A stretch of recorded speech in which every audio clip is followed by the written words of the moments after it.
ഷവർമ, ഷവായി, കുഴിമന്തി അതിനോടൊപ്പം കൊടുക്കുന്ന മയണൈസ് പലപ്പോഴും ഒരു അപകടകാരിയായി മാറാറുണ്ട്. അതുകൊണ്ട് തന്നെയാണ് പച്ചമുട്ട ഉപയോഗിച്ചിട്ട് മയണൈസ് നിർമ്മിക്കരുത് എന്ന് കർശനമായ നിർദ്ദേശം കൊടുത്തിട്ടുള്ളതും ഫുഡ് സേഫ്റ്റി അത് നിരോധിച്ചിട്ടുള്ളതുമാണ്. പലപ്പോഴും മുട്ട ഉപയോഗിക്കുന്നത് പാസ്ചറൈസ് ചെയ്ത് ഉപയോഗിക്കണമെന്നുള്ളതാണ് നമ്മൾ കർശനമായി നിർദ്ദേശം നൽകിയിട്ടുള്ളതും അത് നമ്മൾ പരിശോധിച്ച് വരുത്തി വരുന്നതുമാണ്. കഴിഞ്ഞ ആഴ്ചയും ഇതിൻ്റെ പരിശോധന ഉണ്ടായിരുന്നു. എങ്ങും പച്ചമുട്ട ഉപയോഗിക്കുന്നതായിട്ട് കോഴിക്കോട് ജില്ലയിൽ നമ്മുടെ ശ്രദ്ധയിൽപ്പെട്ടിട്ടില്ല. ഹോട്ടലിൽ നിന്നും കൊടുക്കുന്ന പാഴ്സൽ വസ്തുക്കളിൽ കൃത്യമായി ലേബൽ വിതരണങ്ങൾ അത് എപ്പോഴുണ്ടാക്കി ഏത് സമയത്തിനുള്ളിൽ ഉപയോഗിക്കണമെന്നുള്ള നിർദ്ദേശം കൊടുക്കണമെന്ന് കർശനമായി നമ്മൾ നിർദ്ദേശം നൽകിയിട്ട് ഉണ്ടായിരുന്നു. മയോണൈസ് വില്ലനായ വാർത്തകൾ ഒരുപാട് നമ്മൾ കേട്ടിട്ടുണ്ട്. അതുപോലെ പാർസൽ ഭക്ഷണങ്ങളിൽ പാലിക്കേണ്ട മാനദണ്ഡങ്ങളെക്കുറിച്ചുമാണ് ഇപ്പോൾ പറഞ്ഞിരിക്കുന്നത്. ഇവയെല്ലാം പാലിക്കുന്നുണ്ടോ എന്ന് പരിശോധിച്ച് നോക്കാം.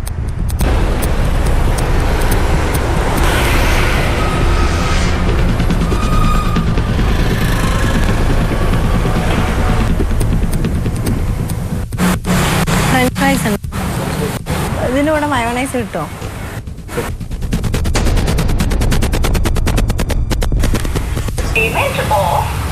ബില്ലുണ്ടോ?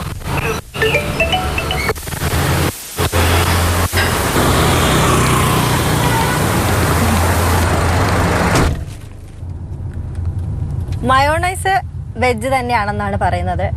ഉണ്ടാക്കുന്ന വിധവും പറഞ്ഞു തന്നു. പക്ഷേ വാങ്ങിയ പാർസലിനകത്ത് ലേബലോ ഒന്നുമില്ല, സമയമില്ല, തീയതിയില്ല. ഇനി ഇങ്ങനെ തന്നെയാണോ മറ്റു ഹോട്ടലുകളിലും ഒന്ന് പരിശോധിച്ച് നോക്കാം.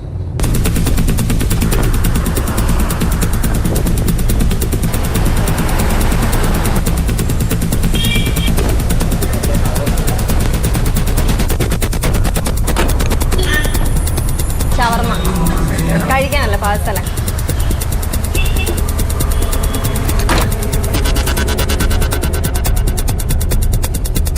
അങ്ങനെ കോഴിക്കോട് നഗരത്തിൻ്റെ വിവിധ ഭാഗങ്ങളിലുള്ള ഹോട്ടലുകളിൽ കയറി ഞാൻ എനിക്ക് വേണ്ട സാധനങ്ങളൊക്കെ വാങ്ങി.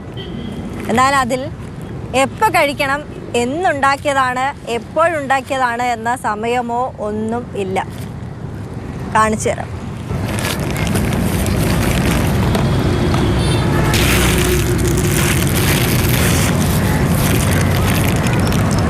ഒരു ഹോട്ടലിൽ നിന്നും വാങ്ങിയ സാധനത്തിന് മാത്രമാണ് ഇത്തരത്തിലൊരു ലേബലുള്ളത്.